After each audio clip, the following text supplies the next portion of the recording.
Guys, so it's the next day. Just got home from work. I'm gonna head out to the garage right now and probably gonna start tearing down the 7-bolt a little bit, get the turbo and manifold off. It rained a little bit last night and I had it outside, but should be fine. Had it covered up. Mostly junk at this point, except for the turbo and the manifold and shit. So I think what I'm going to do today is at least get the turbo and manifold off. I guess the return line's already off because I took the pan off, but clean everything up really good because there's so much oil. You see one of the holes there in the block in cylinder 4. There's one on the back. Number 4 rod and piston are non-existent pretty much now. So, but anyway, I'm gonna strip this thing down. I think I am gonna get the 6-bolt on this engine stand. It'd make it so much easier to put the oil pan and shit back on, front case and all that. If it's on a stand and I can put it upside down and shit. So get this stuff taken off this block here. Alternator's got to come off. I'll be reusing that. Turbo, the manifold, all the lines. I'll have to change up the lines most likely. I might be able to keep this. Run this to the head of my 1G head. And then figure out how to block off the oil filter housing for the feed line that's on that one. So I guess I'll do a little time lapse here and see how far I can get this morning before I get tired and have to go to bed.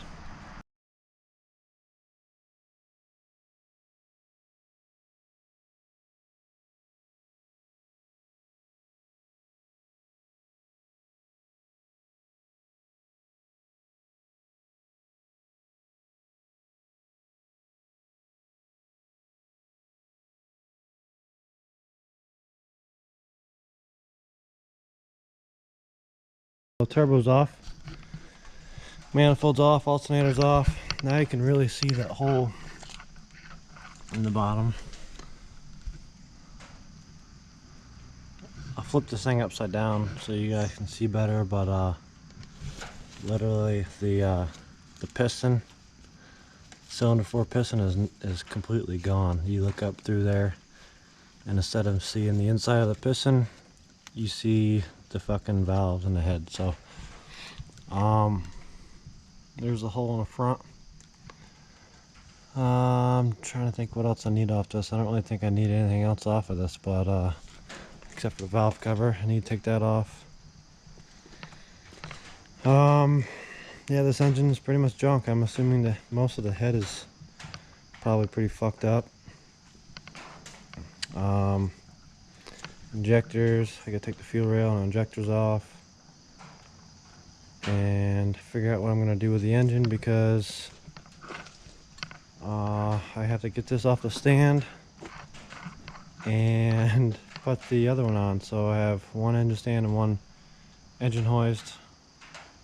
So not really sure what I'm gonna do here, but at least that's off. I can clean up the turbo. I don't think there's any shaft play. Absolutely no shaft play at all. Manifold still looks good. Hot side looks okay so far. O2 housing looks good. Yep. Guess I'll tear the last little bit off of this thing, the fuel rail, injectors, coil pack, and figure out how I'm gonna get this engine off of the stand so I can put the other one on.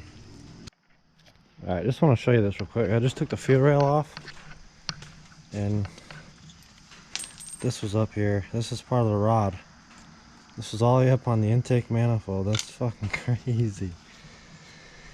Let me clear this engine off and I'll flip it upside down for you so you can see the carnage inside. It's pretty crazy. I need to get a the jack handle here.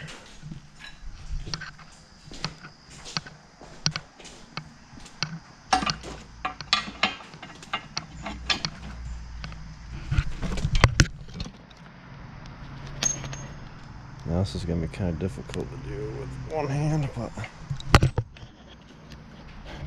sit this down.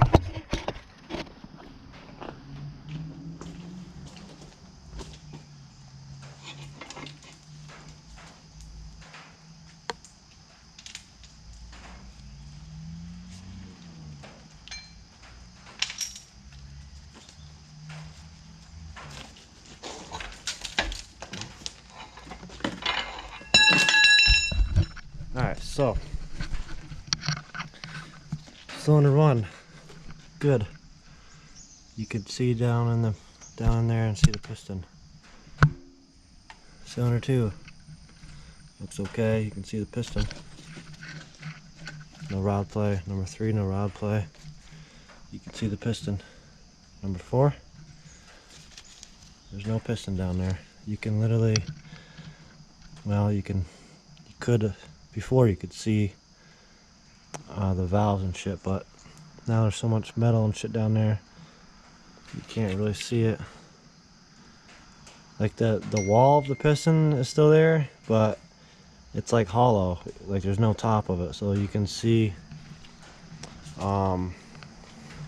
straight through the piston and you can see the valves. But like right here, this is one of the rings for the piston. There's the hole. You see intake manifold through there. You got the holes on the block and the back. It's pretty fucked.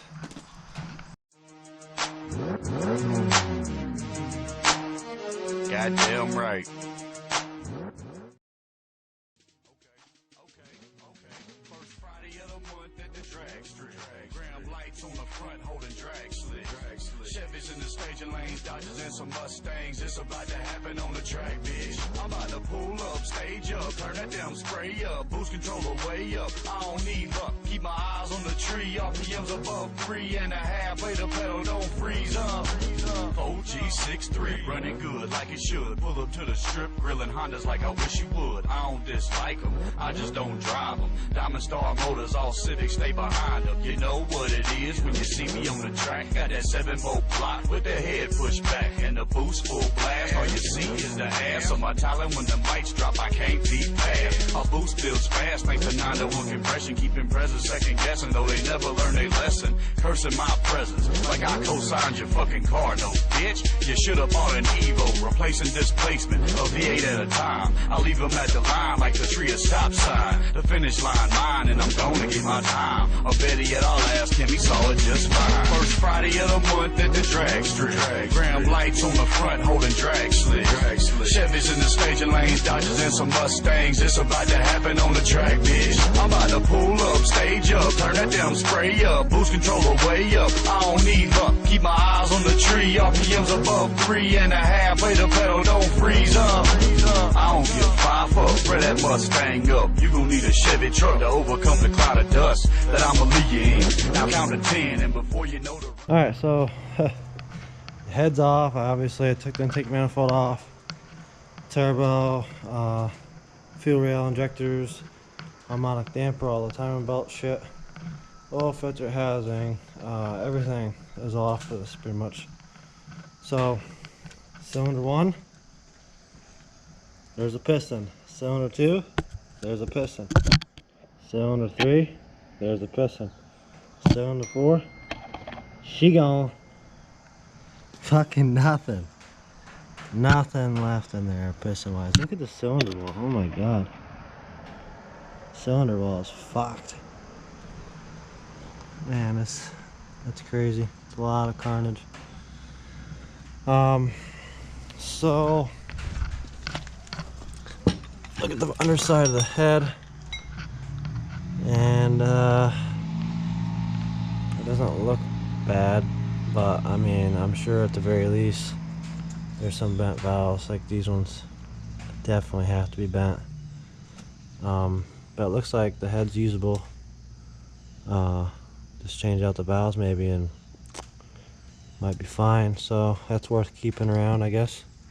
But this block is ain't no way this fucking thing's gonna obviously ever be used again. There's part of the piston. That's fucking crazy. Yep. So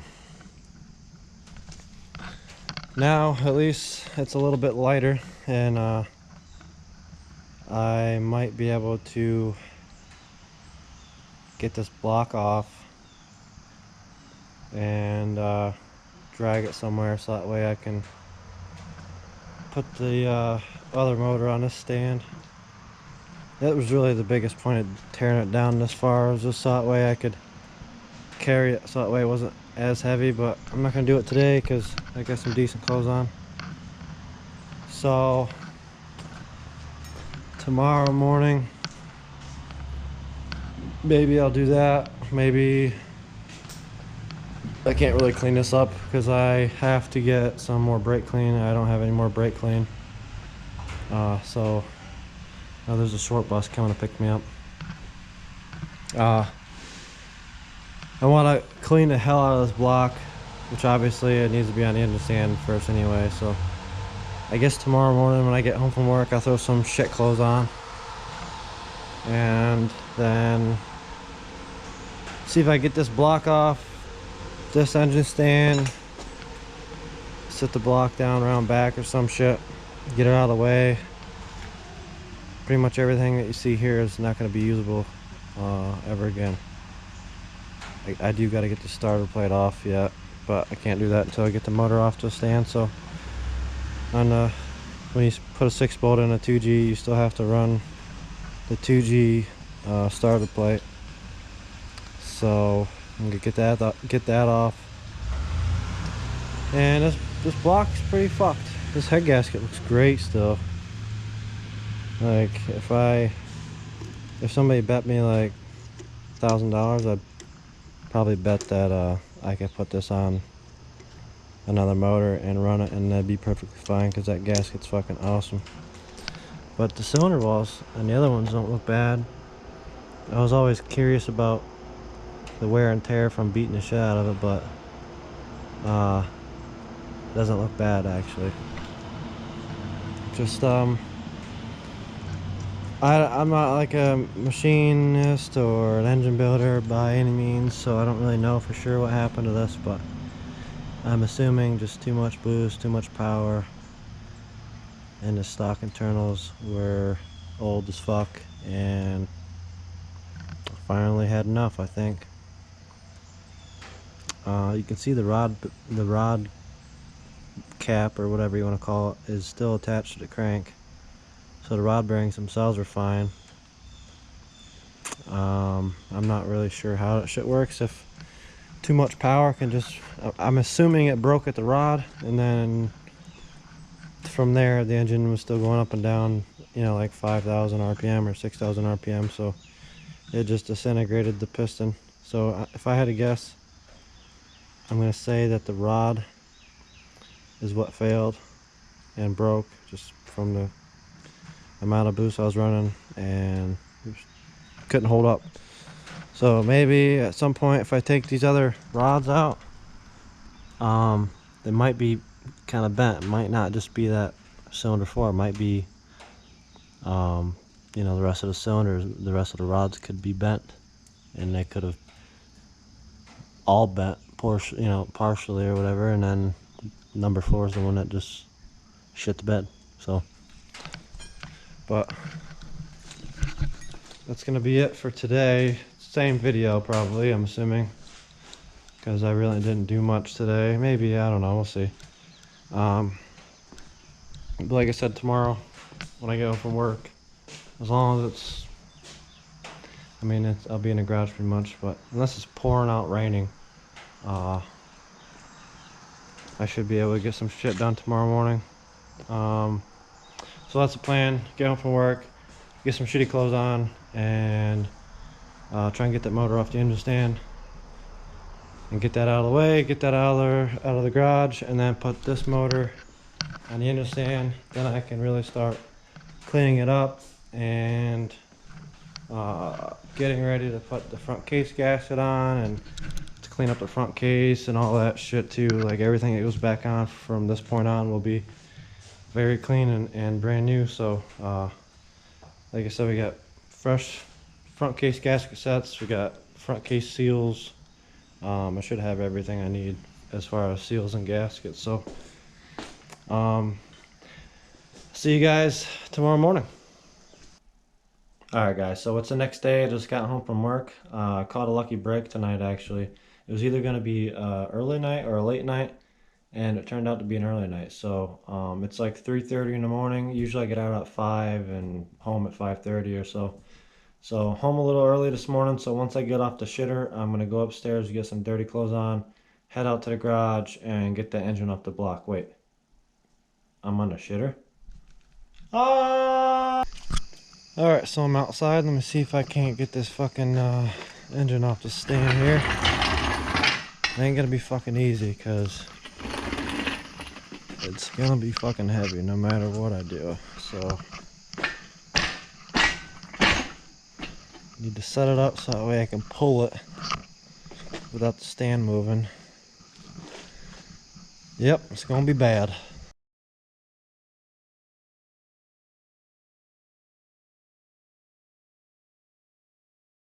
Alright, well, that wasn't horrible. So now I gotta take the bolts out so I can get the stand mount.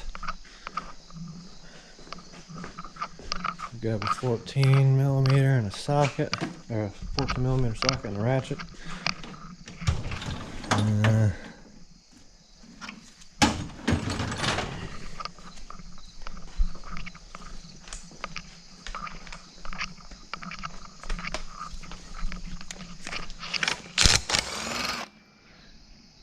Yeah, I did not think that was out all the way, or being close all the way, so when it fully came out, it just dropped because I was not ready for it. But didn't smash my toes like I thought I was gonna.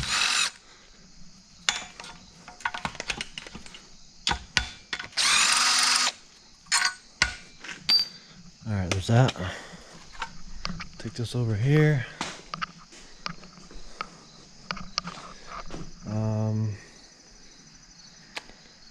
Thinking maybe I should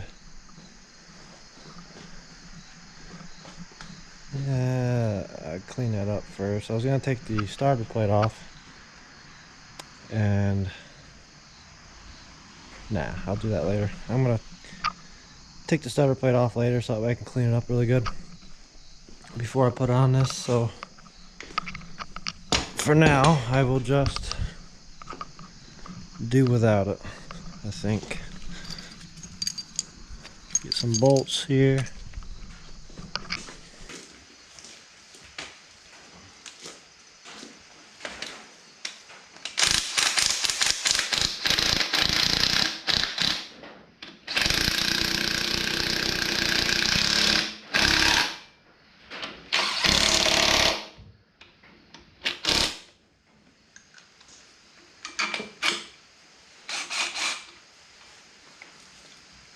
Alright, so that's on.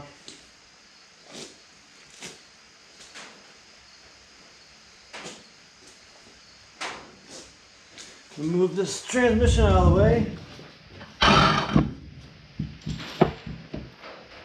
Grab the other motor stand or engine stand, the other part of it.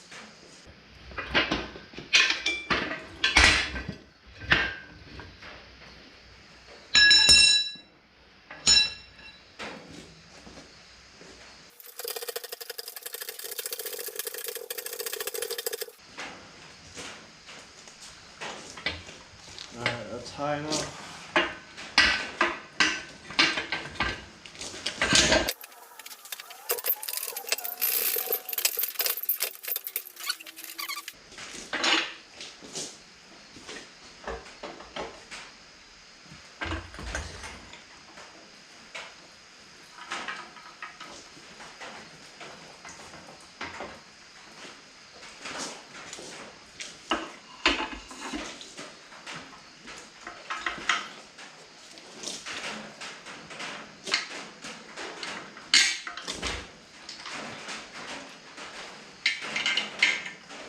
There's what I want.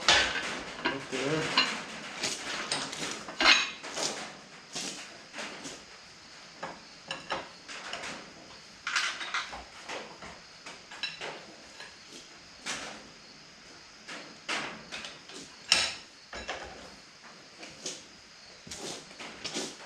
Good shit. Alright, well, that's done. Alright, so engine is mounted on the stand. It's sitting up. I'm gonna disconnect this cherry picker, undo the chain, and I have this big ass pile of clothes here because I am gonna clean up all this fucking gear oil. I'm absolutely horrible with this. Every time I work on anything, all the fucking fluids, I'm horrible at. I forget, or I don't realize, or whatever, and there's fucking gear oil everywhere right now. So I'm trying to get this shit picked up enough and everything out of the way so that way I can clean it up best as I can. I had to go all the way up in my attic and get a bunch of old fucking clothes that I don't ever wear, and you know, that's why I don't get rid of old clothes, because sometimes you'll spill gear oil all over the fucking garage and you will have to clean it up somehow. So what I usually do is I just wipe it up. If I had kitty litter, I'd probably do that, but I don't think I've honestly ever done that with gear oil, so I don't know how that would turn out. So I'm gonna get this shit picked up here and undo the chain, get the cherry picker out of the way, and we'll start cleaning this thing up. Alright, so I got the engine cleaned up as best as I can get it for tonight with just using Purple Power. I went ahead and scraped off all the old RTV off the oil pan surface. One thing I do want to tell you guys, a lot of you guys with DSMs will understand this. So I can't tell you how many years I went with leaky oil pans. No matter how much I fucked with the oil pans, with RTV, with gaskets, no matter what I tried, they would always eventually leak. So eventually what I switched to is called the Permatex Right Stuff. And ever since I've used this shit, I've never had a problem with oil pans. I use this on almost everything that I need to put RTV on now. This shit's awesome. Most of the time, like if you'd use a normal RTV, you'd have to put the RTV on and put the oil pan bolts on finger tight and let it sit for a couple hours, whatever, and then torque them down. Well, with this shit, you don't have to. It says right here, 1 minute, return to service. So this shit, you put it on, just a normal bead like you normally would around the whole surface, and then crank it down, like, you know, torque the spec, just like you would be putting it on for, you know, permanently. So you don't have to wait. There's no wait time, nothing like that. But the shit really does seal, guys. I can't stress that enough. I use that on almost everything. Anything that I need to put RTV on, I don't care if it's, I don't use high temp shit. I don't use nothing. I always use that shit because that shit's never let me down. So another thing I wanted to show you guys is the inside of the 6-bolt. See that color? See how good that color is? It's still like a silver, you know, metal color. It looks fresh as fuck still. And I will never put a motor in my car, or at least assemble a motor, unless it looks like this. This fucking 7-bolt that I've had in this fucking the last two of my 2Gs. See how nasty that color is? It's disgusting. It's like, that's what happens when you have a 150,000 mile engine and it's gone through several owners that didn't really change the oil very often. That's what burnt oil does to you. It's a mix between running the engine with too little oil and letting the oil go too long before changing it, and it's disgusting. It's a huge pet peeve of mine. It cannot look like this if it's gonna be in my car. I only use it and like I bought Charlotte with this motor in it, so obviously I wasn't gonna tear the motor down just because of the color. It fucking bothered me. And then when I put it in Nelly, it was just a quick fucking thing, and then the motor was complete. It was a complete long block. Didn't have any problems. So You know, I didn't build it, I didn't rebuild it, I didn't do anything like that. I never even had the oil pan off this motor until after I grenaded the engine. So, and the head is even worse. That's what happens when you don't change your oil. It's hideous. It fucks shit up, man. Like, that's not good. So, on the inside of this head, when I take the valve cover off, because I'm going to be swapping valve covers, I'm going to be putting the valve cover I've been using on Nelly, which I'm probably going to paint before I put it back on, most likely. When I take the valve cover off this 6-bolt engine, you'll see what I'm talking about. It literally is the same color as the outside of the head. Like, it's gonna be immaculate inside of it still. And that's just what happens when you take care of your shit. I don't know, it's always been a big problem with me. So this is probably gonna be the end of this video, most likely. I don't really have too much more to add to this video, at least tonight, because I'm trying to make sure these videos are not extremely long like that. The one I did yesterday or whatever was like almost, it was like 30 minutes long, and that's a little too much, but it just made sense in that video to have all that shit in that video. So this video I'm going to try to keep a little bit shorter. Hopefully it's more like 15 minutes, hopefully, instead of 30 something. So tomorrow, like every day I get out of work, I'm going to come home, as long as I don't get out like ridiculously late. I'm going to try and come in the garage and work on a car as much as I can. So the next step for this engine, the 7-bolt is completely done. I don't need to take any more shit off of it except for the starter plate, but that's like 2 10mm bolts. So the next video, what I'll probably be doing is I'll have brake clean, so I'll go through the go over the engine and clean everything as well as I possibly can with brake clean, and then repaint the block. I'm just gonna go with the same green. Obviously it won't match the car, but this motor came from Ivy, so the whole green thing, I want it to stay there, so that way when I pop the hood, people can see the block and they'll be like, oh shit, that's Ivy's motor. So I'll clean the motor up and repaint it. I'll probably have to let it sit for a day, maybe 2. For the weather we're having right now, it's like really fucking humid and wet and shit, so I don't know if it'll be completely cured and dry before, you know, by 24 hours or whatever. So hopefully it is, so that way I can start throwing the front case back on and all the fresh gaskets and seals. And I'll have to modify that 2G bracket, the motor mount bracket. But that's what I'll be doing next, is finally reassembling this engine, and then hopefully by the next video I'll be able to drop this fucking engine in Nelly. So that's gonna be all for today. I'll see you guys tomorrow morning probably. Thanks for watching. Please like and subscribe. I know, like, I always, every time I'm watching YouTubers, they always say that, and it's like so cliche, but that kind of stuff goes a long way. It keeps us motivated to make videos for you guys. I find this kind of shit to be a lot of fun, but if nobody's watching it, then it's kind of a bummer and you lose motivation pretty quick. So thanks for watching, guys. I'll see you tomorrow morning.